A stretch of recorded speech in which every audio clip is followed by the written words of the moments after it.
Hi hello, welcome back Meenakshi mini vlogs. ഇന്ന് നമുക്ക് പരിപ്പും ചീരയും കൂടി ഒരു സ്പെഷ്യൽ കറി ഉണ്ടാക്കാം. സ്പെഷ്യലൊന്നുമല്ല, മിക്ക ആൾക്കാർക്ക് അറിയാവുന്നതാണ്. എന്നാലും എൻ്റെ രീതിയിൽ എങ്ങനെയാണെന്ന് നോക്കാം കേട്ടോ. ചീര നമ്മുടെ വീട്ടിൽ തന്നെ ഉണ്ടായതാട്ടോ.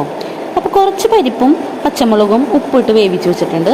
ചീര കുനുകുനെ അരിഞ്ഞതുണ്ട്. പരിപ്പ് വെന്ത് കഴിയുമ്പോൾ നമ്മൾ അരിഞ്ഞു വെച്ച ചീര വെന്ത് വന്നേക്കുന്ന പരിപ്പിലേക്ക് ആഡ് ചെയ്ത് കൊടുക്കാം. ഇപ്പോൾ പരിപ്പും ചീരയും കൂടിയും അത്യാവശ്യം കുക്കായി വന്നിട്ടുണ്ട്. ഇനി ഇത് താളിക്കാനായിട്ട് ഞാൻ എടുത്തേക്കുന്നത് വെളുത്തുള്ളിയും ഒരു കുഞ്ഞ് സവാളയുമാണ്. ഇത് നമ്മൾ സ്റ്റൗ കത്തിച്ച് പാൻ അടുപ്പത്ത് വെച്ചിട്ട് വെളിച്ചെണ്ണ ഒഴിക്കുക, കടുക് ഇടുക. കടുക് പൊട്ടിക്കഴിയുമ്പോൾ ആദ്യം വെളുത്തുള്ളി ആഡ് ചെയ്ത് കൊടുക്കുക കേട്ടോ. വെളുത്തുള്ളി ആദ്യമേ ആഡ് ചെയ്ത് കൊടുക്കുമ്പോൾ വെളുത്തുള്ളിയിൽ ഒരു ടേസ്റ്റിൻ്റെ കണ്ടൻറ്റ് ഉണ്ട് എന്നാണ് പറയപ്പെടുന്നത്.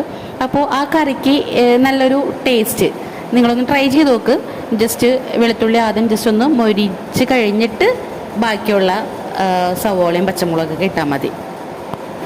ഇനി ഇതിലേക്ക് അരിഞ്ഞു വെച്ചേക്കുന്ന സവാളയും കൂടി ഇട്ട് നല്ലപോലെ വഴറ്റാം. സവാള നല്ലപോലെ ഒരു ചെറിയ ബ്രൗണിഷ് കളർ ആവുമ്പോൾ കുറച്ച് മഞ്ഞൾപ്പൊടിയും മുളക് പൊടിയും ആഡ് ചെയ്ത് കൊടുക്കാം. അതും ഒന്ന് ഇളക്കി ഒരുവിധമാക്കി കഴിയുമ്പോൾ നമ്മുടെ ചീരയും പരിപ്പും വേവിച്ചേക്കുന്നത് അതിലേക്ക് മിക്സ് ചെയ്ത് കൊടുക്കാം. നല്ലപോലെ ഇളക്കി യോജിപ്പിക്കുക. ജസ്റ്റ് ഒന്ന് ചൂടായി കഴിഞ്ഞതിന് ശേഷം സ്റ്റൗ ഓഫ് ചെയ്യാം. ഇത്രയേ ഉള്ളൂ ഇന്നത്തെ വീഡിയോ. എല്ലാവരും മസ്റ്റായിട്ട് ട്രൈ ചെയ്ത് നോക്കാം. Okay, bye bye.